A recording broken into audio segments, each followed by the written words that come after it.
The naval battles of the American Civil War, fought between the Union and the Confederacy, changed the foundations of naval warfare with the first use of ironclads and submarines, and the introduction of newer and more powerful naval artillery. The first shots of the naval war were fired on April 13, 1861, during the Battle of Fort Sumter, by the U.S. Revenue Cutter Service Cutter USRC Harriet Lane. The final shots were fired on June 22, 1865, by the Confederate raider CSS Shenandoah in the Bering Strait, more than 2 months after General Robert E. Lee's surrender of the Confederate Army. Significant battles. One of the most important and famous naval battles of the Civil War was the clash of the ironclads between the US Monitor and the CSS Virginia at the Battle of Hampton Roads. The battle took place on March 8, 1862, and lasted for several hours, resulting in a tactical draw.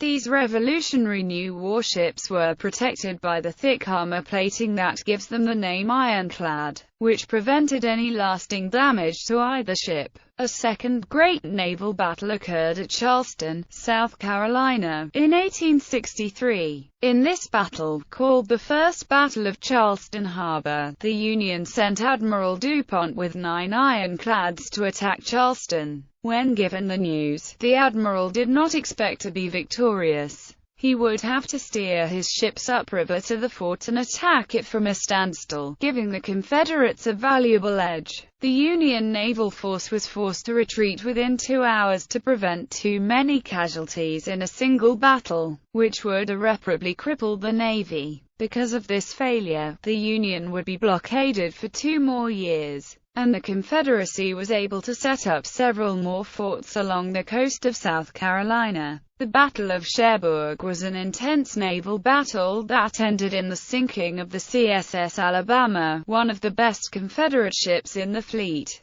by the US Kearsarge. The Alabama fired the first shot, but the Kearsarge was slightly faster, had more firepower, and was manned by a larger crew than the Alabama, giving the Union the advantage. The Confederate ship took many hits and casualties, and the rising water shut off its engines, leaving the surviving crew with no other choice but to surrender and be rescued by the Kearsarge. Other purposes. The navies on both sides not only engaged in battle, but also transported foot soldiers, equipment, and supplies. Without a navy, neither army would have had the supplies or manpower necessary to successfully carry out the war. Thus, one major strategy of the Union Navy involved blockading southern ports, preventing the South from receiving supplies or aid from allies via shipping ports. Vital supplies such as food, water, ammunition, guns, clothes, and medical supplies never made it to the Confederate troops.